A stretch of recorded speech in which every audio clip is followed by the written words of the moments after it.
ایک مرتبہ آپ صلی اللہ علیہ وسلم لیٹے ہوئے تھے اور آپ جذبات میں آ کے بیٹھ گئے، اور آپ صلی اللہ علیہ وسلم نے فرمایا 3 آدمی ایسے ہیں جن کی طرف اللہ کبھی نظر اٹھا کے قیامت میں نہیں دیکھے گا اور نہ ان کے گناہوں کو معاف کرے گا، اور ان کے لیے دردناک عذاب ہے۔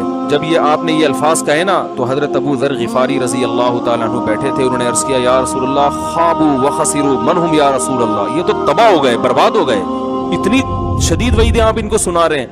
3 دفعہ آپ صلی اللہ علیہ وسلم نے اس کلام کو دہرایا ہے، تو آپ نے فرمایا المنان، ایک وہ شخص جو احسان کر کے جتلاتا ہے، ہر ایک کو بتاتا رہتا ہے یہ میں نے، وہ اس کو ذلیل کرتا ہے لوگوں کے سامنے۔ دوسرا والمسبل ازارہ، اپنے ازار یا شلوار کو ٹخنوں سے نیچے لٹکانے والا، اور تیسرا المنفق سلعتہ بالحلف الکاذب، جھوٹی قسم کے ذریعے اپنا مال بیچتا ہو۔ ہم نے فرمایا اللہ سے یوں نہ مانگا کرو کہ یا اللہ چاہے دے چاہے نہ دے، فرمایا کہا کرو مولا تو ہی تو ہمارا رب ہے، تو دے، تو نہیں دے گا تو کدھر جائیں گے؟ اس سے مانگو، پیار سے مانگو، شوق سے مانگو، دل جمی سے مانگو۔ دوستو حضرت عثمان اسلام کے تیسرے خلیفہ تھے، انہوں نے لگ بھگ 12 سالوں تک خلافت کی تھی، وہ ان چنندہ لوگوں میں سے تھے جنہیں حضور نے دنیا میں ہی جنتی بتا دیا تھا۔ دوستو حضور نے حضرت عثمان کو غنی کے خطاب سے نوازا تھا۔ دوستو حضرت عثمان مکہ کے بہت امیر شخص تھے، انہوں نے اپنی ساری دولت اسلام کے لیے لٹا دی۔ دوستو حضرت عثمان چوتھے مسلمان تھے، یعنی کہ حضرت عثمان سے پہلے صرف 3 لوگوں نے ہی اسلام قبول کیا تھا۔ دوستو حضرت آدم علیہ السلام سے لے کر حضور صلی اللہ تعالیٰ علیہ وسلم تک کوئی ایسا شخص نہیں ہوا جس کے نکاح میں کسی نبی کی 2 بیٹیاں آئی ہوں سوا حضرت عثمان غنی رضی اللہ تعالیٰ عنہ کے، اس لیے آپ کا لقب ذو النورین سے ہوا۔ دوستو قرآن کو جمع کرنے کا شرف بھی حضرت عثمان غنی رضی اللہ تعالیٰ کو حاصل ہوا، اور حضرت عثمان وہ پہلے شخص تھے جنہوں نے 1 رکعت میں پوری قرآن پڑھی تھی۔ سبحان اللہ۔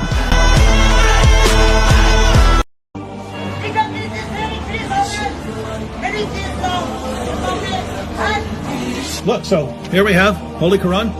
Look at that, Surat Al-Fatiha. You guys see Surat Al-Fatiha here? John, do you really think? Oh! He needs some milk! Do you really think? That's your response? Let me show you my response. I've got a Bible too. Yeah, let's go to the first chapter. You went to the first chapter. Genesis. Yeah, you ready now? You ready? Huh? Nah, man. We don't do that. Because my religion does not allow me to desecrate the holy books of other religions. اسلام مذہب کے بارے میں 5 amazing facts. Fact number 1، اسلام کا آغاز آج سے 1400 سال پہلے نہیں بلکہ ہزاروں سال پہلے ہی ہو چکا تھا۔ اسلام کے پہلے نبی آدم اور آخری نبی محمد ہیں۔ فیکٹ نمبر 2، عیسائی دھرم کے بعد اسلام دنیا کا سب سے بڑا دھرم ہے۔ اس مذہب کو ماننے والے لوگوں کی تعداد تقریباً 2 بلین سے زیادہ ہے، اور اسلام مذہب دنیا میں سب سے زیادہ تیزی سے پھیلنے والا مذہب ہے۔ فیکٹ نمبر 3، اسلام کے 5 بنیادی تقاضے ہیں: کلمہ، نماز، روزہ، زکوٰۃ، حج۔ مسلمانوں کے مطابق اسلام میں داخل ہونے کے لیے ان تقاضوں کو قبول کرنا لازم ہوگا۔ فیکٹ نمبر 4، نبی محمد پر نازل کتاب قرآن ایک نورانی کتاب ہے۔ اس کتاب میں اللہ تعالیٰ نے سب کچھ واضح بتایا ہے۔ اس کتاب میں کوئی شخص کوئی نئی تبدیلی نہیں کر سکتا کیونکہ اس کی حفاظت کا ذمہ اللہ پاک نے خود لیا ہے۔ فیکٹ نمبر 5، اسلام میں لڑکیوں کو اللہ کی رحمت مانا جاتا ہے۔ یہاں کے لوگ اللہ پر یقین رکھ کے لڑکیوں کی اچھی پرورش کرتے ہیں اور انہیں دین کا علم سکھاتے ہیں۔ ہندو لڑکا مسلمان بن کر مکہ مدینہ میں پہنچا تو اس کے ساتھ کیا ہوا، یہ جانتے ہوئے بھی مسلم دھرم کے علاوہ وہاں کوئی اور نہیں جا سکتا۔ ایسے میں اس شخص کے ساتھ کیا ہوا، بھارت کے کریلا میں رہنے والا ایک آدمی جس کا نام رمیش تھا، اور یہ سعودی عرب کے جیاش شہر میں اپنے مسلم دوست صدیقی کے ساتھ کام کرتا تھا۔ اپنے دوست کے ساتھ مسلم ملک میں رہنے سے رمیش اسلام کی طرف کافی پربھاوت ہوا، اور جب رمیش سعودی عرب سے بھارت آیا تو اس کے دل سے اسلام کے لیے محبت کم نہیں ہوئی۔ پھر اس نے اسلام دھرم کو قبول کرنے کا من بنا لیا، اور پھر رمیش نے اپنا نام بدل کر مسمل کر لیا۔ اسلام دھرم کو اپنانے کے بعد مسمل یعنی رمیش مکہ مدینہ جانے کا من بنا لیا، اور پھر من ہی من اب سوچنے لگا کہ آخری سانس مکہ مدینہ میں ہی لوں گا۔ اور جب وہ مکہ مدینہ گیا تب اس نے اللہ سے دعا کی کہ خدا مجھے اپنے آغوش میں لے لو، اس پاک جگہ سے میں واپس نہیں جانا چاہتا ہوں۔ خدا نے اس کی دعا قبول کی، اور جب وہ نماز ادا کرنے گیا تو وہ اٹھا ہی نہیں اور اسے وہیں دفن کر دیا گیا۔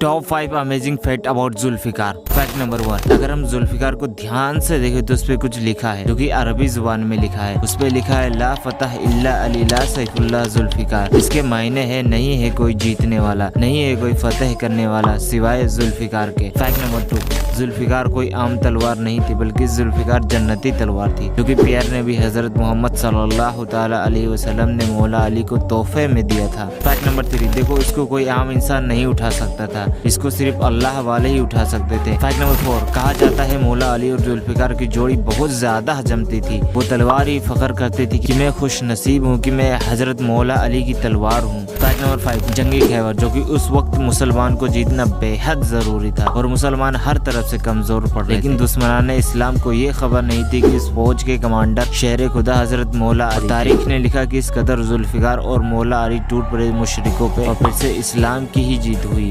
देखो क़यामत के दिन अपने नबी का गिला सुनो, आयत याद आ गई, वक़ाल अर्रसूल या रब्बी इन्न कौमी इत्तख़ज़ू हाज़ल क़ुरआन महजूरा। या अल्लाह, कैसे रहमतुल लिल आलमीन नबी, कैसे रहमतुल लिल आलमीन नबी कि जब जहन्नुम आएगी और एक चिंगाड़ मारेगी तो सारे नबी, सारे रसूल, सारे फरिश्ते, सारे इंसान, सारे औलिया, सारे अब्दाल जमीन पर गिर कर कहेंगे नफ्सी नफ्सी। मशहूर हदीस है कि हर आदमी की पुकार होगी, मालूम है ना हदीस, नफ्सी नफ्सी नफ्सी नफ्सी। इब्राहिम अलैहिस्सलाम कहेंगे या अल्लाह, कोई किसी का सवाल नहीं करता, नफ्सी नफ्सी। ईसा अलैहिस्सलाम कहेंगे या अल्लाह, अपनी मां मरियम का भी सवाल नहीं करता, नफ्सी नफ्सी। इस हंगामा नफ्सी नफ्सी में तुम एक दर्द भरा नौहा सुनोगे, एक दर्द भरी फरियाद सुनोगे, आवाज सुनोगे जो अर्श को हिला रही होगी, या रब्बे उम्मती उम्मती, या रब्बे उम्मती उम्मती, या रब्बे उम्मती उम्मती। या अल्लाह मेरी उम्मत, या अल्लाह मेरी उम्मत। नजरें तवाफ करेंगी, ये कौन है उम्मत को याद करने वाला, ये कौन है, ये कहां से आवाज है, ये दर्द भरी फरियाद कहां से है। आवाज का ताक़ुब करते करते जब तुम्हारी नजरें देखेगी तो देखोगे मोहम्मद मुस्तफ़ा सैयदुल कौनैन मोहम्मद अहमद। हाँ, मेरे नबी के हाथ उठे होंगे, झोली फैली होगी, या अल्लाह उम्मती उम्मती, या अल्लाह उम्मती उम्मती, या अल्लाह उम्मती उम्मती। और इसी रहमतों वाला नबी कहेगा, या अल्लाह इस मेरी उम्मत ने मेरे कुरान को भुला दिया, मेरे कुरान को छोड़ दिया। नजरिया पाकिस्तान तो ला इलाहा इल्लल्लाह था, नजरिया पाकिस्तान मुहम्मदुर रसूलुल्लाह था, नजरिया पाकिस्तान कुरान था, नजरिया पाकिस्तान मिल्लत इस्लाम थी, नजरिया पाकिस्तान उम्मत मोहम्मद थी, न कि ये फिरकों में बटे हुए गुरु। हाथ जोड़ता हूं, अगर इस देश की मिट्टी की तुमने हिफाजत करनी है तो जाती तौर पे जो भी हो रहो, अल्लाह का वास्ता, अल्लाह का रसूल का वास्ता, उम्मत बन जाओ, उम्मत बन जाओ, उम्मत बन जाओ। ग्रोहों से निकल आओ, फिरकों से निकल आओ, आ जाओ अजीजो, जवान बैठे हो, नौजवान बैठे हो, आओ आज हम उम्मत बनने का अहद करें और उम्मत मुस्तफ़ा बनने का अहद। पता नहीं जमीन का कौन सा टुकड़ा मेरे लिए भी तैयार है, मेरा मुंतजिर है, रोज मुझे याद करता है। हदीस का मफहूम है ना, कब रोज बंदे को पुकारती, बंदे तू मुझे भूल गया, मैं तो तुझे नहीं भूली है। तूने कोठी से जी लगा लिया, तूने ये समझ लिया कि मैंने इस मकान में सदा ही रहना है, तू मुझे भूल गया। तूने इस ड्राइंग रूम से, इसके सोफों से, इस बेड से, इस मोहल्ले से, इस गली से, इस इलाके से, इस बेवफा दुनिया से तूने जी लगाया है। तू मुझे भूला बैठा, लेकिन बंदे याद रख, तू मुझे भूला है, मैं तुझे कोई नहीं भूल है। रोज याद करती है हजरत बंदे को।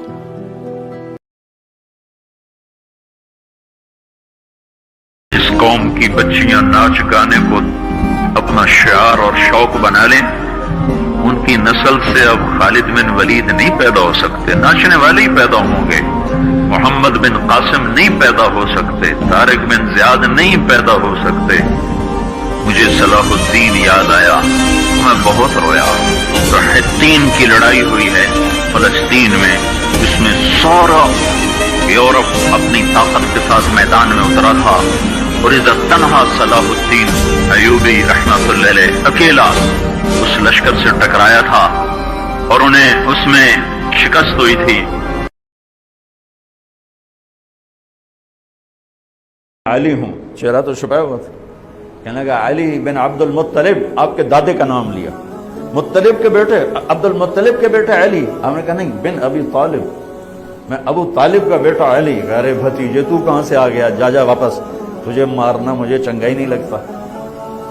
यानी वो ऐसे यकीन पर है कि भाई बच्चे तो मैं मरोड़ देना है, दूसरा कराबत रिश्ता निकल आया। कहा नहीं नहीं नहीं नहीं, मोहम्मद से कहो कोई और आए। उन्होंने कहा मैं ही तेनू काफी हाँ।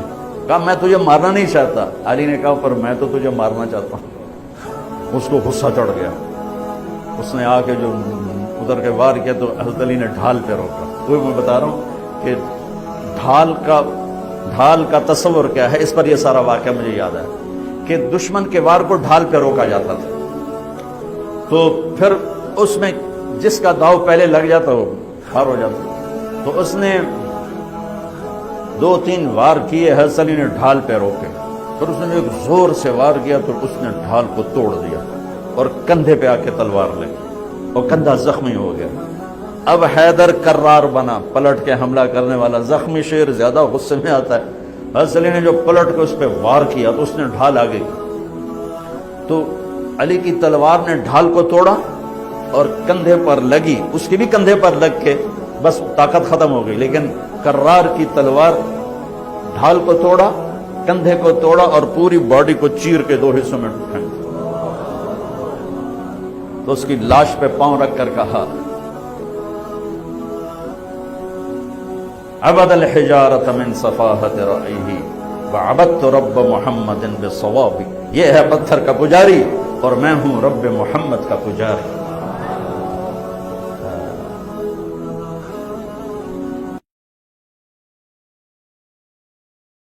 वो हजरत रूमी फरमाया करते थे जब तेरा कोई महबूब तुझ पे गुस्सा करना छोड़ जाए तो फिर समझ लेना तेरा उसका ताल्लुक कमजोर हो गया। जब वो तेरे ऊपर जितना ज्यादा जलाल करता है इसका मतलब है कि उसका तुझसे प्यार उतना ही ज्यादा है। और जिस दिन वो कह जाए ना नहीं इसने नहीं समझना, वो चुप कर जाए, तो उस दिन समझ ले कि तू नाकाम हो गया, तू मोहब्बत